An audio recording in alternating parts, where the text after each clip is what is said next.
En 2025, la Formule 1 fête ses 75 ans. Non! Dites-moi pas que c'est pas vrai! Et si, et c'est donc l'occasion de plonger dans les archives des 24 manches du calendrier pour vous raconter quelques-uns des moments les plus marquants de l'histoire de la discipline.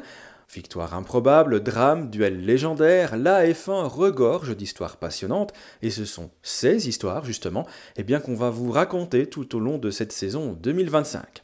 Alors installez-vous confortablement, attachez vos ceintures, on embarque pour un voyage à travers le temps. Roads?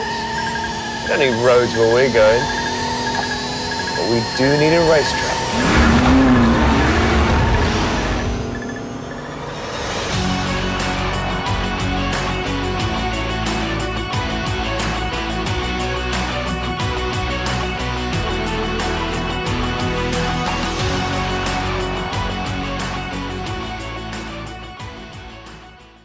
Il y a comme un goût de déception dans le clan Ferrari au moment de venir prendre place sur la grille de départ du Grand Prix d'Australie, première manche de la saison 1999.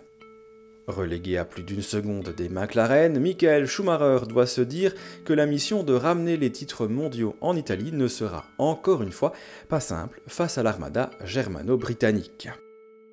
Et la 6e position de son coéquipier, Eddie Irvine, relégué à plus de 2 secondes de Mika Häkkinen, n'avait pas vraiment de quoi le rassurer davantage.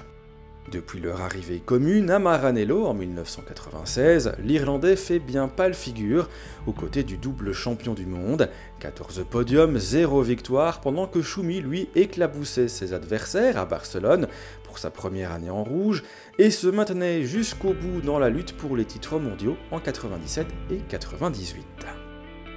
Mais à bien y regarder, cette seconde 3 concédée au McLaren MP4-14, conçu par le génial Adrian Newey, n'avait rien de franchement surprenant. En effet, l'équipe de Ron Dennis avait donné le ton en dominant outrageusement les 3 séances d'essai, de quoi refroidir quelque peu les ardeurs de ses adversaires. Rapides, les McLaren le sont, ça ne fait absolument aucun doute, mais sont-elles fiables ? Au moment de rejoindre l'emplacement de la pole position, c'est dans le mulet que le champion du monde finlandais s'installe suite à une alerte sur sa voiture de course. Il fait chaud à Melbourne au moment d'enclencher la procédure de départ, un départ annulé à cause d'un début d'incendie sur les 2 Stewart SF3 de Rubens Barrichello et Johnny Herbert. Le Brésilien, qualifié 4e, se précipite alors dans la voie des stands pour monter dans sa voiture de réserve. 10 minutes plus tard, les voitures sont enfin prêtes à s'élancer pour un 2e tour de formation. Mika Häkkinen s'élance difficilement, mais c'est encore pire derrière pour Michael Schumacher qui cale et se retrouve derrière tout le monde. Et afin d'éviter une pénalité, l'Allemand se gare en fond de grille. À l'extinction des feux, les 2 McLaren s'envolent. Promu 3e, Eddie Irvine perd près de 2 secondes par tour, un gouffre. Et pire encore, il peine à se défaire de Heinz-Harald Frentzen et Ralf Schumacher derrière lui. Mais il est écrit que ce premier rendez-vous de la saison 1999 ne se passera pas vraiment comme prévu. Au 14e tour, Jacques Villeneuve perd l'aileron arrière de sa BAR et provoque la sortie de la voiture de sécurité. Au même moment, David Coulthard regagne son stand au ralenti, problème de boîte de vitesse, c'est l'abandon pour l'Écossais. À la fin du 18e tour, la meute s'apprête à repartir et le peloton se regroupe derrière Häkkinen. Irvine se colle alors dans les échappements du Finlandais et au passage de la ligne prend facilement le meilleur sur la McLaren au ralenti. Ce sera l'abandon quelques boucles plus tard, provoquant une nouvelle intervention de la safety car.